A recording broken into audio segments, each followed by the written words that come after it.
श्याम सुंदर के साथ में तुम दोनों प्रियालाल इनके मधुर वचनों का जो आस्वादन है उस वचन माधुर्य का हम पान करेंगे।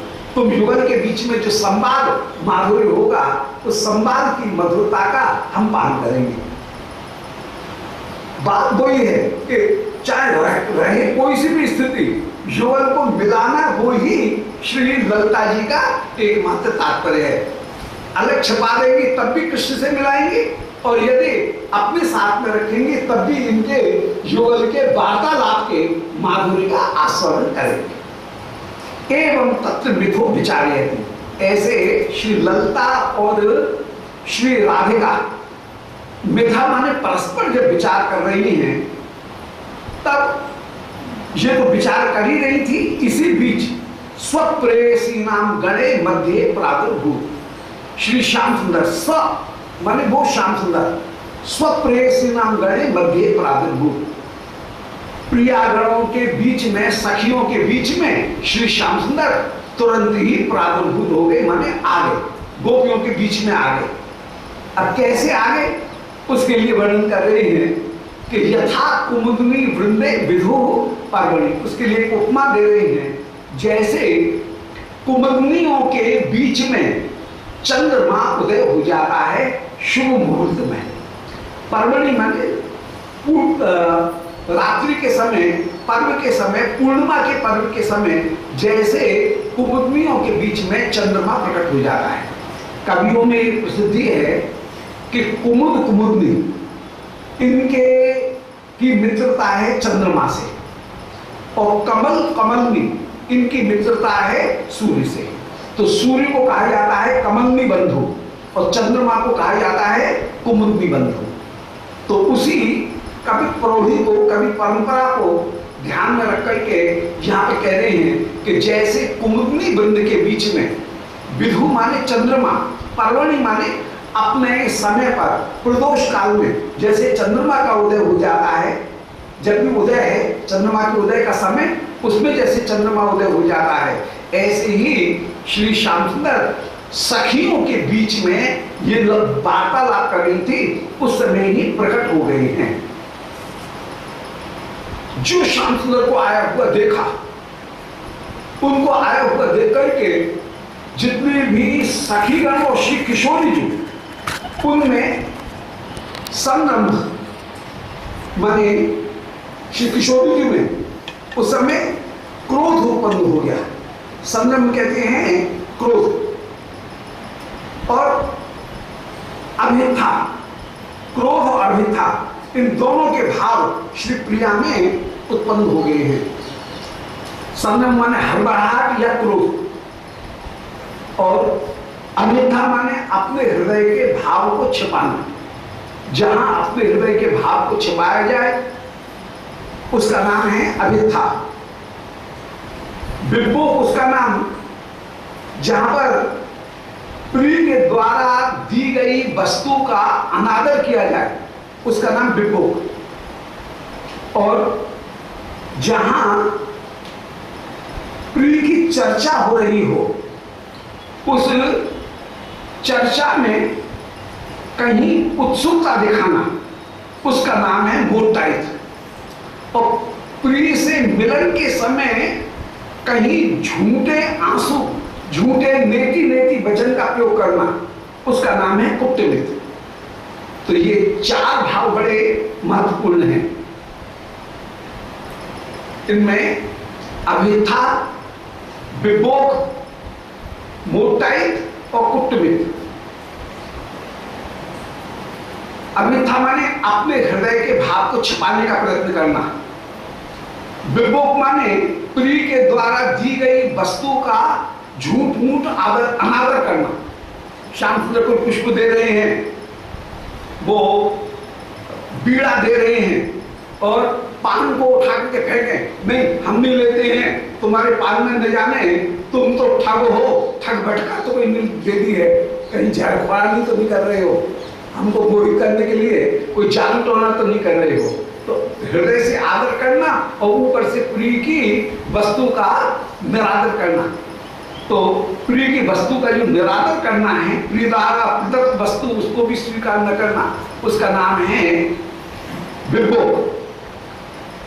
मिलन काल में झूठी बांता क्रोध या आंसू इनको प्रकट करना, उसका नाम है कुटुंब।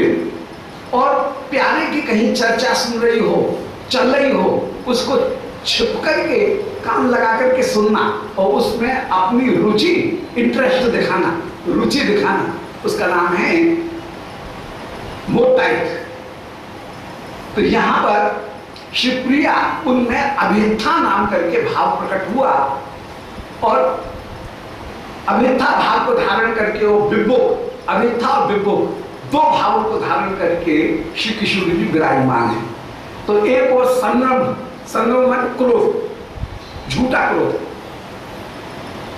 हड़बड़ाहट और झूठा क्रोध। संभ्रम में दोनों भाव विराजमान है, क्रोध भी विराजमान है और साथ ही साथ में हड़बड़ाहट, कि अब क्या करें, ये घबराहट। तो घबराहट और क्रोध ये दोनों भाव भी प्रकट हो रहे हैं। तो संभ्रम भाई हो और अभिथ्य हो, और अभिथा का जो भाव है वो अभिथा का भाव भी इनमें प्रकट हो रहा है। अभिथा का भाव माने घबराहट और अभिथा माने अपने हृदय की उत्सुकता को छिपाने का भाव। ये दोनों भाव किशोरी जी में उत्पन्न हो गए। पर ये दोनों भाव कैसे हैं? वो जैसे सामने से गड़गड़ान तड़तड़ान करता हुआ ऊंची ऊंची लहरों वाला समुद्र आ रहा हो और कोई उस समुद्र को रोकने के लिए रेत का एक टीला, रेत का एक ढेर बना करके समुद्र को रोकने का प्रयत्न करे तो क्या रुकेगा क्या? तो वही निरूपण कर रहे हैं कि हर्षाब्धे, हर्षित तो हो गया एक समुद्र, उस समय श्याम सुंदर को प्राप्त करके खुशी, वो तो हो गई एक समुद्र, और उसमें संरभ और अभिथा ये दो हो गए रेत के ढेर। जैसे रेत के ढेरों से कोई समुद्र को रोकने का प्रयत्न करे तो क्या रुकेगा क्या? ऐसे ही प्रिया के हृदय में जो हर्ष का समुद्र उमड़ा है। हर्ष का समुद्र कैसा है?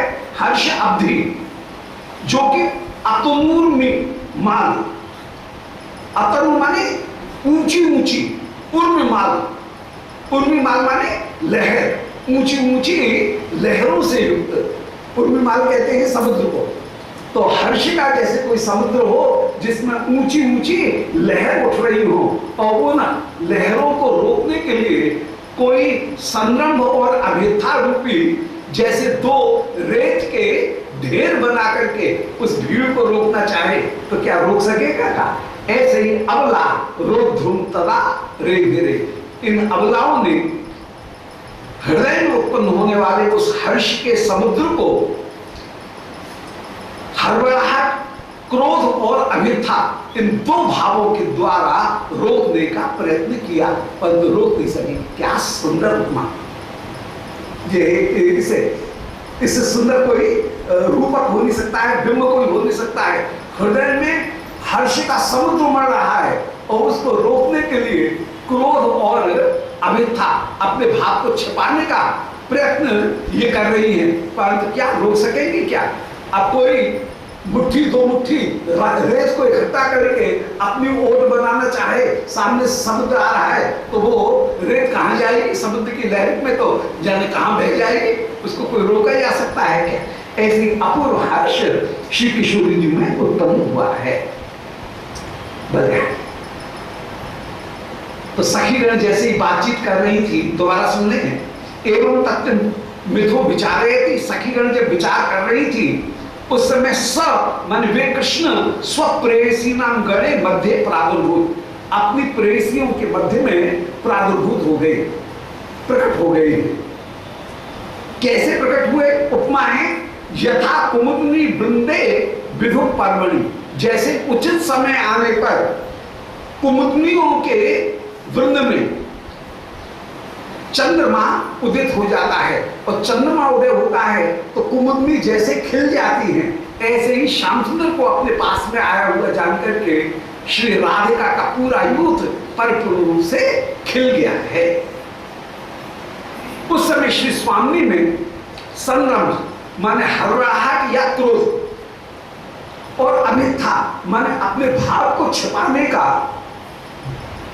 प्रयत्न, ये जनतई, ये संरभई अवेथैव जनतई, अवेथा और संरंभ जो उत्पन्न हुए मानो यही सैकतई सेतु भी, सैकत माने रेती के बने हुए सेतु थे, रेती की बनी हुई दीवार थी, जिस दीवार को तोड़ने में कोई कठिनाई नहीं होगी। किसको? हर्षाब्धे, हर्ष रूपी समुद्र को, हर्ष रूपी समुद्र को उस संगम और अभेथा इन दो भावों से उत्पन्न होने वाले के द्वारा जो रोक उत्पन्न की गई उसको डहाने में इस हर्ष समुद्र को जरासी भी देर नहीं होगी, क्योंकि हर्ष समुद्र कैसा है? अतनूर में मालिनी, ये अतनु पूर्व माली होकर के विराजमान है। अतनु माने, तनु माने लटा दुबला, अतनु माने मिलता ताजा, सुपुष्ट, पूर्व माली माने लहरों वाला, सुपुष्ट लहरों वाला ये समुद्र, हर्ष रूपी समुद्र उस समय उत्पन्न हो रहा है। तो हर्षाब्धि, हर्ष रूपी समुद्र की का विशेषण एक दिया कि अतुर्मूर में पूर्व माली, अतनु पूर्व माली माने सुपुष्ट लहरों वाला जो समुद्र है वो समुद्र उत्पन्न हो रहा है। अब इसको रोकने में अवलाहा, विरह में, मिलन में, प्रेम में जो निर्बल हो रही है, ऐसी ये अवलागण रोक धूमता रे धीरे उस समुद्र के प्रवाह को रोकने के लिए प्रयत्नशील होने लगे, परंतु उसको रोक नहीं पाएंगे, रोकने का प्रयत्न जरूर करते हैं। अब एक का वैभव स्फुरन मधुरमा वर्ते पतन तदा, श्याम सुंदर के एक एक अवयव उनसे स्फुरित होने वाली, तो एक ही काव्य स्फुरन मधुरिमा, जो श्याम सुंदर के एक एक अवयव से मधुरिमा प्रकट हो रही है, उस मधुरिमा के आवर्ते, उस मधुरिमा की भंवर में श्री वृषभानंदिनी के नयन हंसते हुए चले जा रहे हैं। श्याम सुंदर के एक एक अंग से कोई अपूर्व सुंदरता की ऐसी भंवर पैदा हो रही है जिसमें श्री प्रिया के नयन हंसते हुए चले जा रहे हैं। तो एक का वैवस्फुरन मधुरिमा वर्ते पतंता, ये गोपिकागण उसमें गिर रही हैं। तदा तासाम अक्षतरी, इन श्री ब्रज गोपिकागणों की अक्षी माने नेत्र रूपी, तरी माने नाव, उस भंवर में फंस गई। श्याम सुंदर के एक एक अंग से प्रकट होने वाली मधुरिमा की जो भंवर, उसमें इन गोपिकागणों के नयन की नौका फंसती हुई चली जा रही है। एक अक्षतरी, तरी ब्रजा, इन ब्रज गोपिकागणों की नेत्र रूपी तरी माने नौका की, ब्रज माने समूह, इन गोपियों के नेत्रों के नौका रूपी समूह उस समय फंस गया है। और द्रुत मधु पूर्णा, और उस समय द्रुतम अधु, ये भंवर में शीघ्र भंवर में घूमने लगे हैं। तो द्रुतम अधु, अधु माने धारण किया, घूमना, द्रुतम घूमना, अधु, वहां पर ये चक्कर खाने लगे। जैसे भंवर नाव में, भंवर में नाव पड़ती है तो नाव जैसे भंवर में चक्कर खाने लगती है, ऐसे ही इनकी नेत्र रूपी नौकाओं का समूह श्याम सुंदर के श्री अंग की मधुरिमा की आवर्त में, भंवर में चक्कर खाते हुए विराजमान हो गया। रूपक अलंकार, ये पारंपरिक रूपक, श्याम सुंदर का श्री अंग यदि एक सौंदर्य का समुद्र है तो अंग से उत्पन्न होने वाले जो मधुरिमा वह हो गई उसकी भंवर, और उस भंवर में गोपियों के नयन हो गए नौका, और वो नौका उद्घूमना प्राप्त कर रही है, घुमेड़ में फंस रही है, वो जैसे द्रुति वो उसमें फंसती हुई विराजमान हो रही है। तो द्रुत मधु घूर्णा, घूर्णा अधु, अधु ये क्रिया है। इसमें इन्होंने उस भवन में इनकी नाव घूमने लगी है। और क्षणाते पुनः मग्नी हुई, और एक स्थिति ऐसी आई कि एक क्षण में ही इन गोपिकाओं की आंख रूपी नौकाएं श्याम सुंदर के रूप रूपी समुद्र में मग्नी हुई। अंत में खत्म मामला, डूब गए। अंत में श्याम सुंदर के रूप समुद्र में इनकी आंखें मग्नी हुई, डूब ही गई।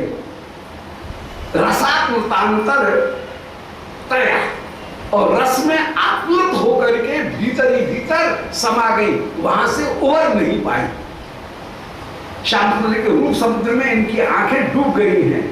परंतु एक अद्भुत बात यह हुई कि नाव जो डूबी, वो नाव डूब करके ही समुद्र के अंदर भी वह कहीं नीचीनता अविंदतो, नीचीनता प्राप्त करके विराजमान। नीचीनता कहते हैं टेरिटरी, राज्य सीमा, राज्य सीमा बन करके वो विराजमान हो गई। वहां उस रूप समुद्र में भी वह कहीं देश बन करके विराजमान हो गई, राज्य सीमा बन करके, टेरिटरी बन करके वह विराजमान हो गई है। नीचीनता अविंदतो, उसमें ही उसने देश रूपता को प्राप्त कर लिया। ये तो प्राह इदम ह्रियो विलसितम। अब यदि कोई अनजाना व्यक्ति इसको देखे तो वो तो ये कहेगा कि श्री प्रिया ये तो केवल लज्जा में युक्त होकर के विराजमान है, ये लज्जा का विलास है। ऐसा जो ये कहें, हम ये कहेंगे कि तत्व नते जानते, वे लोग तत्व नहीं जानते हैं। तत्वतः प्रिया के नयन डूब करके कहीं राज्य ही बन गए, यही बात सत्य है। वे राज्य सीमा राज्य बन करके, वे महल महलायत और देश बन करके, नीचीन बन करके वे विराजमान हुए। जो आंखें डूबी इस रूप समुद्र में, वे आंखें ही कहीं आश्रय बन करके, भूमि बन करके विराजमान हो गई। अर्थात इन नयनों के डूबने पर ही उस राज्य का, उस माधुर्य का परिपूर्ण रूप से आस्वादन प्राप्त किया जा सकता है। एक नीति की का वचन है पुराना कि तंत्री नाद कवित्त रस सरस राग रतिरंग, बिन डूबे डूबे तरे जे डूबे सब रंग। चार चीज में जो डूब गया वो तो तर गया, और इन चार चीज में जो डूबा नहीं वो डूब गया। उल्टी बात, इनका डूबना ही तरना है। कहां कहां? वो तंत्री नाद, वीणा का जो स्वर है उसमें तंत्री नाद। फिर कवित्त रस, कविता में जो डूबा नहीं वो तो डूब गया, और जो कविता में डूब गया वो तर गया, उसको ही वास्तविक आनंद की प्राप्ति होगी। तंत्री नाद कवित्त रस। फिर सरस राग, जो अपूर्व गायन है, प्रीति राग गायन, वो गायन सरस राग, राग और रसरंग, रसरंग माने विलास। ये चार चीज ऐसी हैं जिनमें जो जितना डूबा उतना वो तो तर गया, और जो इनमें डूबा नहीं वो वास्तव में डूब ही गया। मन उसका समय बर्बाद करना है। काव्य को पढ़ रहे हो, काव्य में डूबे नहीं, किस काम का? संगीत सुन रहे हैं और संगीत में डूबे नहीं, किस काम के? कहीं राग गायन हो रहा है और उस राग के माधुर्य का आस्वादन नहीं किया तो किस काम का? प्रीति उसके रस का पूर्णता आस्वादन नहीं किया, किस काम का? तो जो अन्न डूबे अन्न बूढ़े बूढ़े तरे जे बूढ़े सब रंग। जो तो यहाँ पर ये प्रियागण श्याम सुंदर के रूप का दर्शन करते हुए उसमें इतनी डूबी कि इनका जो डूबना है वो ही मानो आधार बन गया उस रस का आस्वादन करने का। और ये रस का आस्वादन नहीं किया जाएगा तो वो आधार व्यर्थ हो जाएगा। आस्वादन नहीं किया जाएगा, ये डूबती नहीं, और तो फिर उस रस का आस्वादन नहीं किया जा सकता। तो ये इनकी नाव डूबी और डूब करके वही निश्चिंता माने वह आश्रय बन करके विराजमान हुई, जिस आश्रय के द्वारा माधुर्य की श्रेष्ठता का, माधुर्य के रस का कहीं स्वाद लिया जा सकता है। ये डूबती नहीं तो उस श्याम सुंदर के माधुर्य का आस्वादन प्राप्त नहीं किया जा सकता था। तो जो ये कह रहे हैं कि अरे ये श्री किशोरी जी केवल लज्जा मात्र कर रही है, तो लज्जा का एक विलास मात्र है, वे कुछ नहीं समझे। तत्वतः लज्जा नहीं है, बल्कि उस माधुर्य का डूब करके सर्वात्मना तादात्म्य प्राप्त करके ये आस्वादन प्राप्त करती हुई विराजमान हो रही है। इस प्रकार यहाँ पर अर्थांतर न्यास अलंकार के द्वारा यह निरूपण किया गया कि ये डूबना ही सबसे बड़ी वस्तु है। तो ये प्राहु इदम रियो विरस्तम तत्व ते जानते, जो ये कहते हैं कि ये केवल लज्जा का एक प्रकार है, लज्जा को प्रकट करने की एक चेष्टा है, लज्जा रूपी संचारी भाव का यह एक अनुभव है, ऐसा जो कहते हैं वे उस रस को जानते ही नहीं हैं। तो कठिन श्लोक है, इसलिए दोबारा एक बार ध्यान कर ले कि एक एक अवयव स्फुरन, श्याम सुंदर के एक एक अवयव से स्फुरित हो रही है मधुरमा, और वो मधुरमा ही मानो आवर्त माने भंवर है। इस भंवर में तना माने उस समय, पतन माने गिर गई है कौन, तासाम अक्षतरी ब्रजा, इन ब्रज गोपिकागणों की आंख रूपी नौकाओं का बेड़ा पूरा का पूरा इस भंवर में ही फंस गया है, गिर गया है। और द्रुत घूर्णा, द्रुतम घूर्णा अधू, और उस समय वो नाव का बेड़ा द्रुत रूप में शीघ्रता से घूर्णा अधू, वह चक्कर खाते हुए उस भवन में पड़ा हुआ विराजमान हो रहा है, घूर्णा को धारण कर रहा है। परंतु चक्कर खाया कुछ देर के लिए, परंतु एक क्षण में ही हुआ क्या कि क्षणाते पुनः मग्नि भूयो, यह पूरा का पूरा गोपियों के नेत्र रूपी नावों का बेड़ा पूरा का पूरा श्याम सुंदर के सौंदर्य रूपी महासमुद्र में डूब ही गया, पूरा का पूरा मग्नि हुई, मग्न हो गया। और रसात्मतांतर तया, कहीं रस की गहराइयों में आप्लुत होकर के डूब करके ये विराजमान हुआ। परंतु ये नहीं समझना चाहिए कि वह डूब करके नष्ट हो गया, नष्ट नहीं हुआ, बल्कि वह आस्वादन प्राप्त करने की एक भूमिका प्राप्त करके विराजमान हुआ, एक प्लेटफॉर्म प्राप्त करके विराजमान हुआ। आस्वादन की एक भूमिका को इन नेत्रों ने प्राप्त कर लिया, क्योंकि डूबने पर ही तंत्रीनार कवित रस सुरस राग रतरंग इनके माधुर्य का परिपूर्ण रूप से आस्वादन किया जा सकता है। यदि इनमें कोई डूबा नहीं है तो वो वास्तव में डूब गया, और जो डूब गया वो तर गया। तो मग्नि भूय रसान प्लुतांतर तया, डूब करके रस में ही ये आप्लुत होकर के विराजमान हुई, रस में ही इनका हृदय अंतर परिपूर्ण रूप से तादात्म्य होकर के विराजमान हुआ। और बिंदंत नीचीनता, आज नीचीनता, नीचीनता माने राज्य की टेरिटरी रूप को, रस राज्य की देश रूपता को इन्होंने प्राप्त कर लिया, नीचीनता को प्राप्त करके विराजमान हुआ। अब इस डूबने को यदि कोई ये कहे कि ना ना ये तो मामूली सा लज्जित होने की एक चेष्टा मात्र है, तो ये तो प्राह एकदम रियो विरसतम।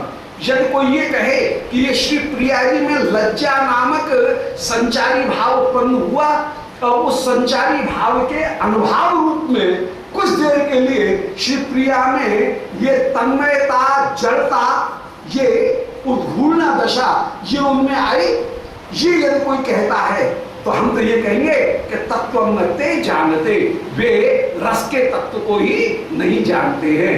तत्वतः प्रिया का रस में डूब जाना, मूर्छित हो जाना, यह प्रेम का आस्वादन है। यहां पर एक रहस्य प्रकट कर दिया कि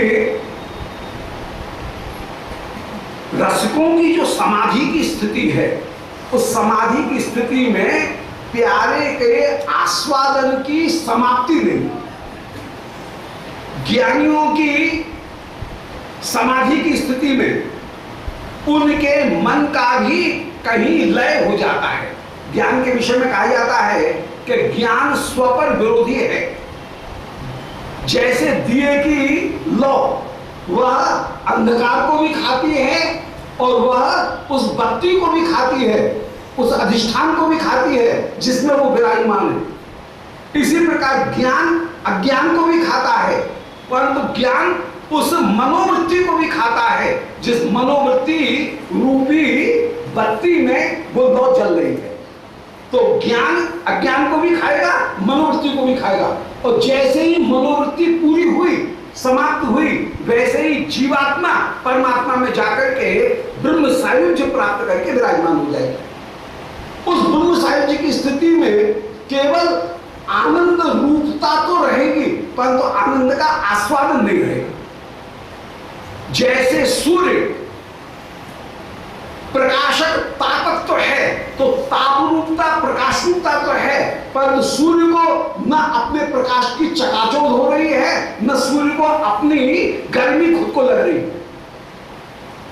सूर्य प्रकाशक है, तापक है, परंतु प्रकाश तापक प्रकाशक होते हुए भी सूर्य को अपनी चकाचौंध प्राप्त नहीं हो रही।